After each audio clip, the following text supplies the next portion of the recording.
नमस्ते गाइज, तपाईँलाई फेरि स्वागत गर्छु मेरो नयाँ भिडियोमा। म हो पर्वत। यो भिडियोमा चाहिँ हामी यो सोलर चार्ज कन्ट्रोलरलाई खोलेर हेर्नेछौँ यो भित्रको पार्ट र यसले कसरी काम गर्छ, हाम्रो घरमा कसरी सोलरले बत्ती बाल्छ, हामी यो पनि अलिकति बुझ्ने ट्राई गर्नेछौँ। र अब भिडियोलाई ढिलो नगरिकन स्टार्ट गरौँ। नोट खोलिरहेछ, अब च्यानल सब्सक्राइब पनि गरिहाल्नु यदि सब्सक्राइब गर्नुभएको छैन भने। अनि अहिलेसम्म तपाईँले सोलर चार्ज कन्ट्रोलर खोल्नु भएको छ कि छैन कमेन्ट पनि गर्नु।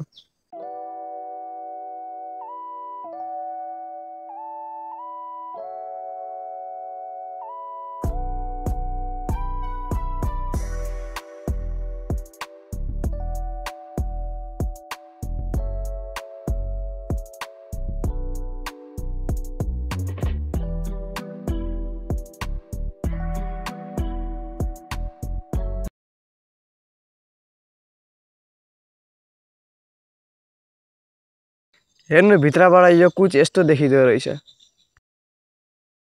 हेर्नु, सोलर चार्ज कन्ट्रोलर भित्र जम्मा यति छ कुदो छ, तर पनि यसले बत्ती बाल्ने, ब्याट्रीमा चार्ज हुने सब यति नै गर्दो रहेछ। अब म तपाईँलाई यी पार्टहरूको नाम भन्छु, तपाईँहरू अलिकति मजाले सुन्नु। यसको नाम हिट सिक हो। यसले कन्ट्रोलर भित्रका तात्ने पार्टहरू जस्तै कि रेगुलेटरको ताप घटाउँछ।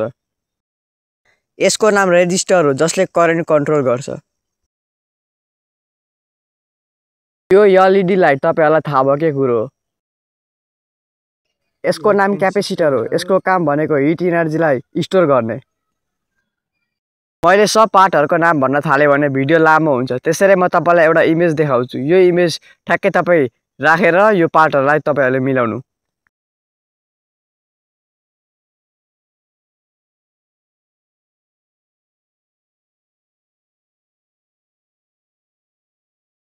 यदि तपाईँलाई यसको नाम थाहा छ भने कमेन्ट गर्नु। हामीलाई थाहा पाइसक्यौँ सोलर चार्ज कन्ट्रोलरभित्र के हुँदो रहेछ। यहाँ हेर्नु, मैले तपाईँलाई अगाडि भनिसकेँ, यसको नामहरू सब देखाइसकेँ। ल हेर्नु, यतिले हाम्रो घरको सोलरले बत्ती बाल्दो रहेछ, सिर्फ यतिको कारणले।